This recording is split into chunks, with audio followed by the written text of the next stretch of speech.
Hello everyone, let's start with a sample paper. This is from Educart. So यहाँ पे हम बात करने वाले हैं सैम्पल पेपर 2 की, जो सैम्पल पेपर की बुक में से प्रेजेंट है. सो स्टार्ट करते हैं फर्स्ट क्वेश्चन से, जो आपको दिया हुआ है. Identify the type of reaction in the following experiment.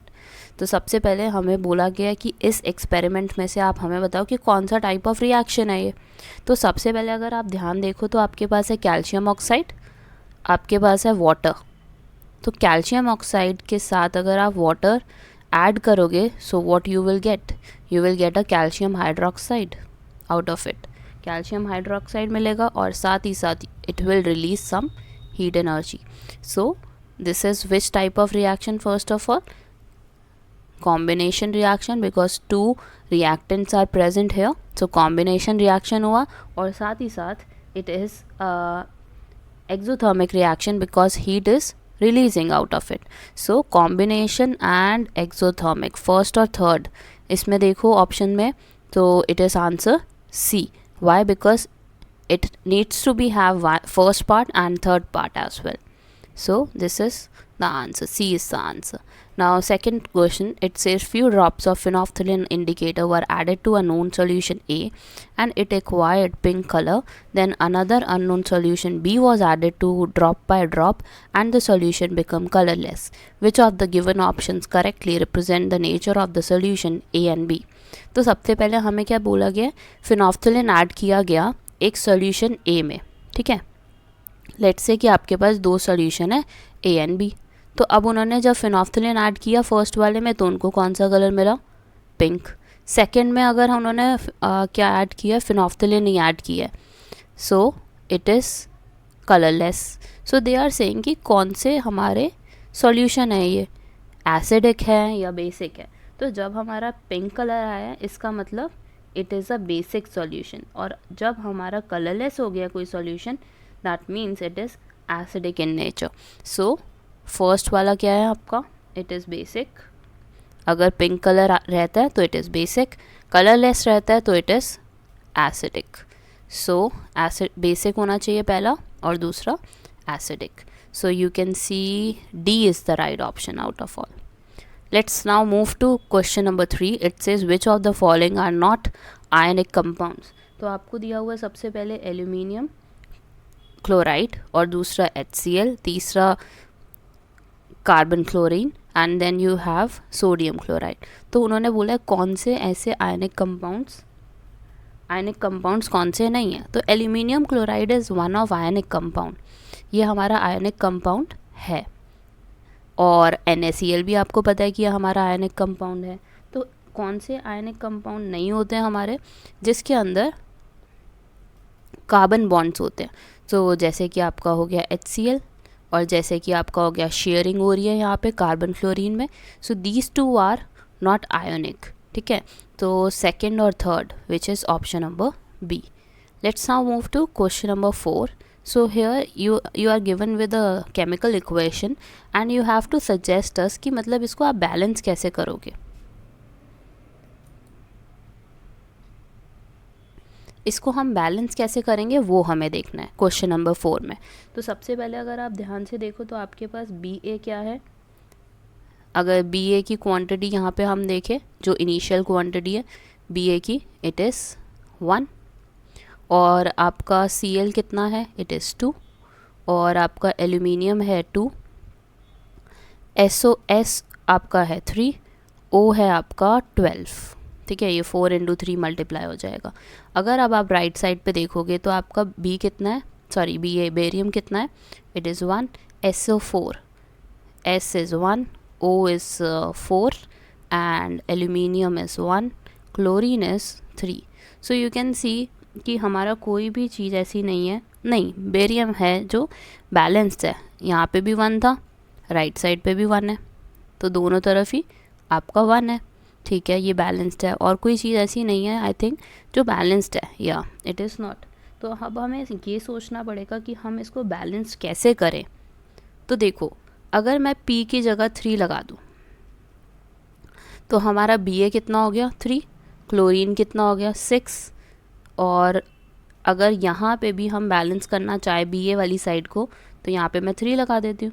Barium हो गया 3 और S हो गया 3 और O हो गया आपका 12।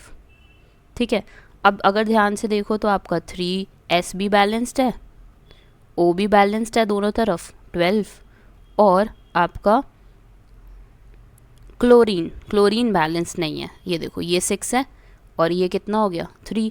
इसका मतलब मेरे को इसको किससे मल्टीप्लाई करना पड़ेगा 2 से। क्लोरीन वाली जगह पे 2 से मल्टीप्लाई कर दो।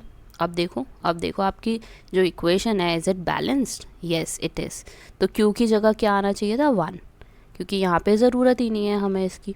सो 3 1 2 3 ये होनी चाहिए इसकी equation. So B is the right one.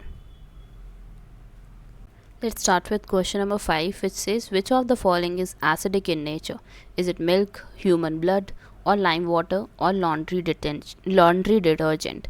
तो laundry detergent से अगर हम start करें, it is basic। आपको पता ही है कि washing soda वगैरह जो होता है वो सारे basic होते हैं हमारे, right? lime water की बात करें तो lime water बहुत ही ज़्यादा मतलब एसिडिक नहीं कह सकते, क्योंकि लाइम और वाटर का कॉम्बिनेशन है तो वो अल्कलाइन हो जाता है। ठीक है, so this is basically alkaline. Next human blood आपको पता है it is neutral. So last में ऑप्शन क्या बचता है आपके पास मिल्क, और मिल्क के अंदर कौन सा एसिड होता है? It is lactic acid. So yes this is acidic in nature, milk is acidic in nature. So your answer to this is A part. Let's start with question number 6. It says packaged food items made up of oils and fats are generally flushed with inert gases. तो आपने ये बहुत common question है जो chapter 1 में देखा होगा। तो रैंसिडिटी होता है इसका मेन पर्पस तो, लेकिन देखते हैं इस ऑप्शंस में हमें क्या क्या रीज़न दिए हुए हैं। To protect them from corrosion तो मेटल्स के लिए होता है, राइट? तो इसको तो कैंसिल कर देते हैं। सेकेंड देखो, to protect their flavours. Yes this can be the reason कि अगर आप उनको इनर्ट गैस में नहीं रखोगे तो फ्लेवर्स ख़राब हो जाएंगे। Yes it is possible. To protect them from being rancid. Yes rancid होने का मतलब क्या होता है कि ऑयल्स और फैट्स की वजह से वो ख़राब हो सकते हैं, उनका टेस्ट बदल सकता है। Last, to protect their taste. Yes it is possible कि अगर आपको उसका टेस्ट बचाना है, उसके फ्लेवर्स बचाने हैं और रैंसिडिटी से बचाना है। So these 3 are right one, second, third and fourth, A part. Now moving to question number 7, it says which component is being reduced in the reaction. So you can see the reaction here present. तो आपको ये बताना है कि कौन सा ऐसा component है जो reduced हो रहा है।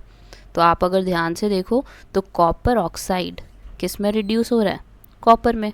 सो इसका मतलब copper oxide is the right answer. उन्होंने बोला इज़ बीइंग रिड्यूस्ड, इसमें बहुत गलती करते हैं बच्चे। यहाँ पे रिड्यूस की बात हो रही है कि हाँ कौन सा आइटम ऐसी है जो रिड्यूस हुई है, कम हुई है, मतलब ऑक्सीजन उसने हटा दिया अपने आप से। So it is copper oxide.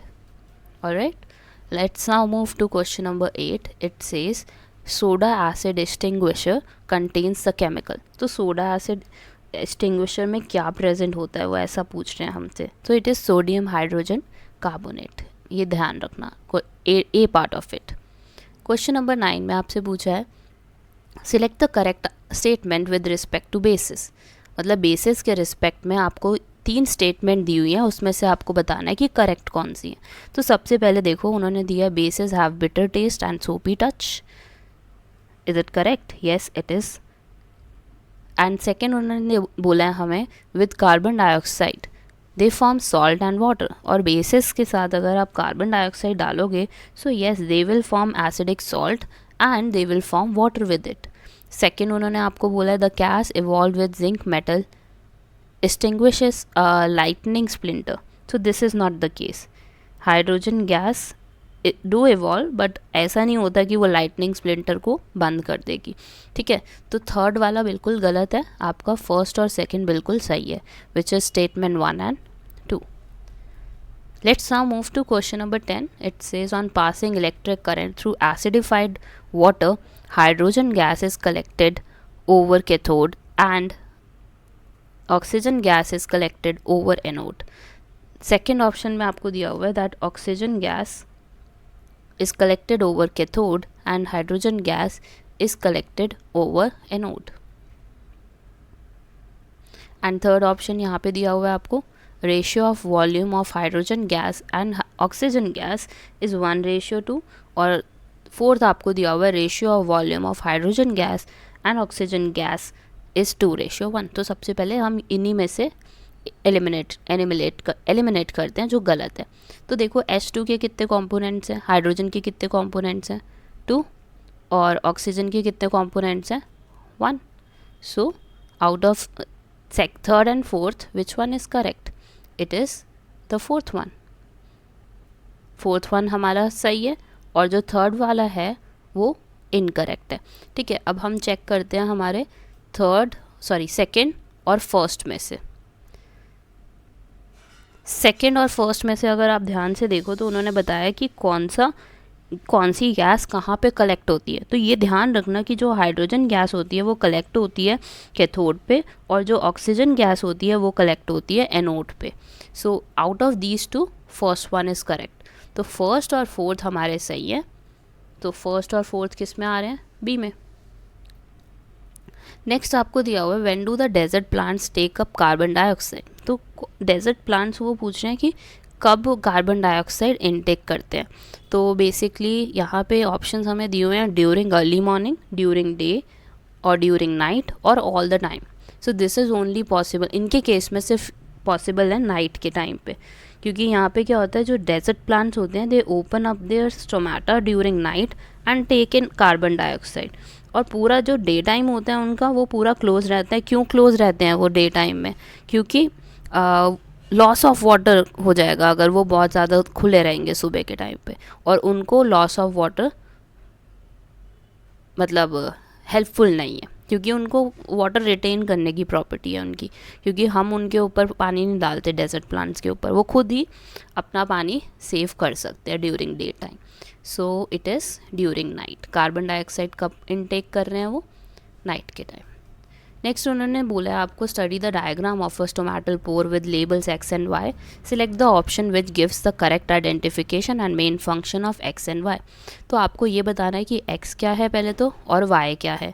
पहले तो ये सही होगा तभी आपके फंक्शन सही होंगे। तो सबसे पहले एक्स देखो इन्होंने कहाँ मार्क किया हुआ है, it is basically the guard cells. X are what? Guard cells. और जो आपके वाई हैं वो क्या है? They are basically chloroplast. जो बीन शेप्स होती हैं उनको हम क्या बोलते हैं? गार्ड। और ये जो छोटे छोटे से इसके ऊपर डार्क बने हुए हैं उनको हम क्या बोलते हैं? क्लोरोप्लास्ट। अब फंक्शन देखो क्या है। गार्ड सेल्स का फंक्शन बहुत सिंपल है, वो क्या करते हैं? ओपन और क्लोज द स्टोमेटल पोर, बहुत सिंपल। और जो क्लोरोप्लास्ट है उनका काम क्या होता है? क्लोरोप्लास्ट का काम है कि फोटोसिंथेसिस करानी है उन्हें, क्योंकि ग्रीन पिगमेंट है वो फोटोसिंथेसिस के लिए रिस्पॉन्सिबल है। तो आप देखो ध्यान से, तो फर्स्ट ऑप्शन सही है आपका, क्योंकि गार्ड सेल्स के अगेंस्ट क्या लिखा हुआ है? Opening and closing of stomatal pore. Chloroplast के सामने क्या लिखा हुआ है? Responsible for photosynthesis. और एक्स की जगह पे गार्ड सेल्स लिखा हुआ है, वाई की जगह पे क्लोरोप्लास्ट। ठीक है, सो this is done. Question number 13 पे चलते हैं। Let's start with question number 13 now. It says rings of cartilage in the throat prevents collapsing of air passage, entering of food in windpipe, bacterial infection in the tract, entering of microbes. तो bacterial infection से तो कोई लेना देना नहीं है इनका, rings of cartilage का। ये बेसिकली इसलिए प्रेजेंट होते हैं कि हमारी जो एयर पैसेज है वो कोलैप्स ना करे। सो कार्टिलेज आपने देखे होंगे ऐसे कुछ होते हैं present in a throat. Why it is there? ताकि कोई भी कोलैप्स ना हो एयर पैसेज का, आसानी से it can pass through it. So first option is the correct one. Question number 14 देखो, it says which of the following factors influence ascent of sap. So जो एसेंट ऑफ सैप होता है वो काफ़ी सारी चीज़ों के ऊपर रिस्पॉन्सिबल है, काफ़ी सारे फैक्टर्स हैं। पहला रूट प्रेशर हो गया आपका, दिस इज़ करेक्ट। डिफ्यूजन से कोई मतलब नहीं है इसको। ऑस्मैटिक प्रेशर, इससे भी कोई मतलब नहीं है। डिफ्यूजन या ऑस्मैटिक प्रेशर से कोई मतलब नहीं होता एसेंट ऑफ सैप का। It is because of transpirational pull and it is because of the root pressure. Fifth is not there, torture pressure is not there. तो सिर्फ और सिर्फ रूट प्रेशर की वजह से और ट्रांसपिरेशन पुल की वजह से पॉसिबल होता है। सो yes, D is the correct option. Now next question is question number 15 and we have to carefully study the diagram of human heart and select the option which gives correct identification. तो यहाँ पे ध्यान से देखो कि आपका कौन सा ऑप्शन बिल्कुल करेक्ट है। तो सबसे पहला ऑप्शन आपको दिया हुआ है फर्स्ट इज पल्मोनरी आर्टरी, और उन्होंने बोला है कि ये कैरी करता है oxygenated blood from heart to lung. So is it true? This is not true because it carries deoxygenated blood from the heart to the lungs. So first वाला तो बिल्कुल गलत हो गया। अब सेकंड पे आओ, अगर ध्यान से देखो तो यहाँ पे आपको मेंशन किया हुआ है pulmonary veins, they carry oxygenated blood from lungs to the heart. Yes, this is correct, second option is correct because वो क्या कैरी करते हैं, oxygenated blood from lungs to heart, ताकि उसको हम क्या कर सकें, पूरे बॉडी पार्ट्स में पहुंचा सकें। नेक्स्ट उन्होंने दिया हुआ है C, aorta. Aorta carry deoxygenated blood from hearts to lung. So this is again incorrect. It carries oxygenated blood, right? So this is incorrect. Fourth आ गया आपका vena cava. Vena cava carry oxygenated blood from body parts to heart. So it carries basically deoxygenated blood. जो भी सारा blood होता है body part से इकट्ठा करके वो heart में लेकर आते हैं, right? तो deoxygenated होता है, गंदा वाला होता है। So it is B part. B part is the correct one out of all four. Next आपको दिया हुआ है what is the final product of protein, carbohydrate and fat digestion. तो हमें बताना है कि फाइनल प्रोडक्ट क्या आता है। तो प्रोटीन से हमें मिलता है अमीनो एसिड, फैट से हमें क्या रिलीज़ होके मिलता है, फैटी एसिड या ग्लिसरॉल। कार्बोहाइड्रेट से क्या बनता है, glucose. So yes, I can see option C is correct out of these all, क्योंकि देखो प्रोटीन्स के सामने अमीनो एसिड हो गए रिड्यूस होके, फैट्स आपके रिड्यूस होके फैटी एसिड या ग्लिसरॉल में कन्वर्ट होते हैं, कार्बोहाइड्रेट्स आपके ग्लूकोज में। नेक्स्ट आपको दिया हुआ है question number 17 and they are saying कि ये कैसे आगे प्रोसीड होगा रे डायग्राम हमारा। तो सबसे पहले तो आपको देखना पड़ेगा कि कौन सा टाइप ऑफ मिरर है। इट इज़ कन्वेक्स मिरर, और पीछे की तरफ यू कैन सी कि शेड हुआ है। और जो हमारा कन्वेक्स मिरर होता है उसकी प्रॉपर्टी क्या होती है कि वो डाइवर्ज होता है। डाइवर्ज का मतलब ऐसे जाएगा, ये है ना, ऐसे तो नहीं आएगा, अंदर की तरफ नहीं आएगा, ये डाइवर्ज होगा। तो अगर ये डाइवर्ज हो रहा है तो you will extend this back, इसको आप पीछे की तरफ एक्सटेंड करोगे and make a dotted line between angle of incidence and angle of reflection.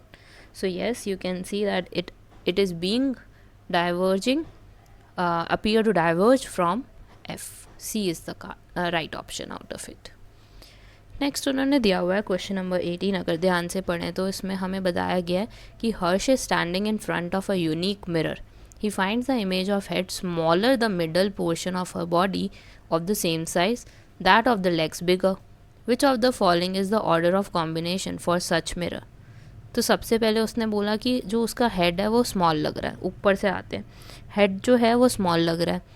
दूसरा उसने बोला मिडल पोर्शन जो है वो सेम साइज़ का है। तो मिडल पोर्शन में तो हमारा कौन सा मिरर हो गया, सेकंड ले लेते हैं इसको हम। सेकंड पे कौन सा हो गया हमारा, इट इज़ प्लेन, क्योंकि सेम साइज़ तो प्लेन मिरर में ही आता है। फर्स्ट हम ले लेते हैं हेड के लिए, और थर्ड हम ले लेते हैं लेग्स के लिए। तो आपका जो फर्स्ट है उस केस में क्या हो रहा है, हेड आपका कैसा दिख रहा है, स्मॉलर दिख रहा है। तो अगर स्मॉलर दिख रहा है तो इसका मतलब क्या हुआ, कौन सा टाइप ऑफ मिरर है, इट इज़ कॉनकेव। और लास्ट में आप वो बोल रहे हैं कि हमारा जो लेग्स है दैट ऑफ द लेग्स बिगर नज़र आ रही हैं। तो इसका मतलब क्या हुआ, कौन सी शेप हुई है हमारी, it is basically the convex one. Convex ऐसे इमेज देता है हमें। So yes, this is the order, concave पहले है, फिर प्लेन है, फिर आपका कैसा है, convex. So you can see B is the correct option. अब क्वेश्चन नंबर 19 पे चलते हैं। Again you can see this is from light. So it says a light ray from medium A to medium B, the refractive index of B relative to medium A. तो हमें बताना है कि refractive index क्या होगा। तो refractive index हमारा किसके ऊपर डिपेंडेंट होता है, स्पीड पे। और यहाँ पे हमारी स्पीड कहाँ से कहाँ है, मतलब कहाँ से कहाँ ट्रैवल हो रहा है, VA टू VB, ठीक है। अब वो बोल रहे हैं कि कैसी होगी। तो अगर आप ध्यान से देखो तो मीडियम बी में जाके वो हमारा नॉर्मल से बहुत ही दूर जा रहा है। नॉर्मल से अगर हम देखें तो डाइवर्ज हो रहा है वो। तो इसका मतलब क्या हुआ, पहले तो हमें मीडियम समझना होगा कि मीडियम कौन सा है। बी में अगर आप देखो तो बेंडिंग बहुत ज़्यादा है, तो इसका मतलब बी कैसा हुआ, it is rarer, and this one is my denser medium. ये डेंसर है और यहाँ पे रेयरर है। कैसे समझ आया, क्योंकि बेंडिंग बहुत ज़्यादा है, और अगर बेंडिंग बहुत ज़्यादा है इसका मतलब इट इज़ रेयर। अब आप ये समझो कि यहाँ पे किसकी स्पीड ज़्यादा होगी, तो ऑब्वियसली वी बी जो होता है, मतलब वी बी जो है हमारा, उसकी स्पीड ज़्यादा है। Speed of v B is more as compare to v A, क्योंकि हमारा ये रेयर मीडियम है, रेयर मीडियम में स्पीड ज़्यादा होती है। तो अगर आपकी वी बी की वैल्यू ज़्यादा है तो इसका मतलब क्या हुआ कि आपका एन ए बी क्या होगा, if V A less, so let's say कि 1 है और वी बी हमारा 1.5 है, तो हमारी वैल्यू कैसी हो जाएगी, it will be less than 1। Divide करके देख लेना 1/1.5 को, या कोई भी वैल्यू, मैंने तो अभी ऐसे ही ले लिया जस्ट कि अगर आपकी स्पीड वी ए की कम है और वी बी की ज़्यादा है, तो इसको अगर हम सॉल्व करेंगे तो हमारी वैल्यू क्या आएगी, तो कम आएगी, ऑब्वियसली लेस देन 1 होगी। ऐसे ही उल्टा भी ऑप्शन आ सकता है आपको, तो ध्यान देना इस चीज़ पे, ठीक है। अब स्टार्ट करते हैं नेक्स्ट से, क्वेश्चन नंबर 20 से। So they are saying Shriya is at the distance of 15 centimetre, move slowly towards the pole of a convex mirror. किस पे आ रही है वो, कन्वेक्स मिरर पे, कन्वेक्स मिरर है और डिस्टेंस कितना है उसका 15 centimetre, and they are saying कि what will be the image in the mirror. तो ध्यान रखो कि आपके जब ऐसा कुछ क्वेश्चन आता है तो इसको हम अटैम्प्ट कैसे करेंगे। सबसे पहले तो आपने देखना है कि कन्वेक्स मिरर है, और कुछ देखो ना देखो, कन्वेक्स मिरर देखो सबसे पहले तो, और उसमें कैसी इमेज होती है, it always form virtual and diminished image, virtual और डिमिनिश्ड रहती है, और पोल की तरफ आ रही है तो yes it will be virtual and diminished. तो बस इस चीज़ का ध्यान रखना है कि आपको जनरल पता है या नहीं कि कन्वेक्स मिरर के केस में कौन सा टाइप बनती है, कॉनकेव मिरर के केस में कौन सी टाइप ऑफ इमेज बनती है। बस इतना सा अगर आपको पता होगा तो you will be able to answer the question, ठीक है। अब नेक्स्ट पे आते हैं क्वेश्चन नंबर 21 पे। So they are saying planets do not twinkle because planets are not a source of light. So first one तो सही है कि उनके पास अपनी लाइट नहीं होती। Second is the shift in their position is smaller, तो yes this is again right कि उनका पोजिशन से शिफ्ट होता है। C they reflect high intensity light reaching them. So C तो कुछ नहीं है, सी का कोई रिलेशन नहीं है। सो येस आई कैन सी कि ए और बी आपके बिल्कुल करेक्ट ऑप्शन है। नेक्स्ट आपको दिया हुआ है dispersion of light takes place by a glass prism because. So वो क्या कह रहे हैं, dispersion of light takes place by a glass prism because. Dispersion क्यों होता है बेसिकली, जैसे आपने देखा होगा ये वाला एक्सपेरिमेंट दिया हुआ है बुक में प्रिज्म वाला, कि अगर आप वाइट लाइट उसके ऊपर भेजोगे प्रिज्म के ऊपर तो it will come out as VIBGYOR. तो क्यों हो रहा है, विबग्योर क्यों आ रहा है, एक तो पहला रीज़न बहुत सारे कलर्स होते हैं, और दूसरा कि उनकी अपनी अपनी स्पीड होती है। इंटेंसिटी का कोई रोल नहीं है यहाँ पे, देखो कोई रोल नहीं है, एनर्जी का कोई रोल नहीं है। जो हमारे विबग्योर कलर निकलता है ना, वो क्यों निकलता है, इट इज़ बिकॉज कि सारी लाइट की अपनी अपनी स्पीड होती है। C is correct, D is not correct. C correct क्यों है, क्योंकि आपका मैंने अभी क्या बोला कि लाइट की अपनी अपनी स्पीड होती है। ऐसा नहीं होता कि मतलब एक ही लाइट है हमारे पास और उसके अंदर सबकी स्पीड एक जैसी है, नहीं। क्यों ऐसे निकल रहा है, पहले वी क्यों पहले निकल रहा है, आई क्यों निकल रहा है, बी क्यों निकल रहा है, बाय बिकॉज उसकी ज़्यादा स्पीड है दूसरे काउंटर पार्ट से, ठीक है। अब नेक्स्ट पे देखते हैं क्वेश्चन नंबर 23 पे। It says which colour of light is mainly scattered by large size particle. ये वाला क्वेश्चन बहुत ज़्यादा रिपीट हुआ है, कहीं केस स्टडीज़ में भी है, तो मैंने एक केस स्टडी डाली थी उसमें भी ये क्वेश्चन था कि कौन से लार्ज साइज पार्टिकल्स हैं, तो वो होते हैं वाइट। ध्यान रखना इस चीज़ का।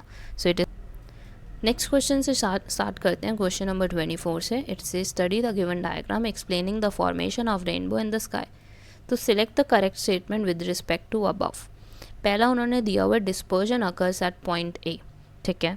सेकेंड उन्होंने हमें दिया हुआ है internal reflection occurs at point B, internal reflection occurs at point A, and last दिया हुआ है dispersion occur at point B. तो ये तो बिल्कुल गलत है, डिस्पर्जन नहीं हो रहा, रिफ्लेक्शन नहीं हो रहा ए पे, और आपका बचा क्या, you have dispersion occurs at point A, dispersion हो रहा है।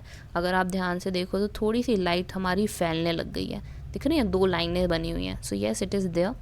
Internal reflection occurs at point B, so yes it is there as well, कि मतलब हमारा इंटरनल रिफ्लेक्शन भी है, but I will go for a part, क्योंकि यहाँ पे बेस्ट अगर देखा जाए तो ए हो रहा है, ठीक है, क्योंकि रिफ्लेक्ट हो गया, ये बाहर भी जा सकती है यहाँ से, तो आई will go with A in this case. So yes, these all are 24 questions. I will cover the section B in the next video, so do like the video and share it with your friends, and yes, subscribe the channel for more such videos. Thank you for watching.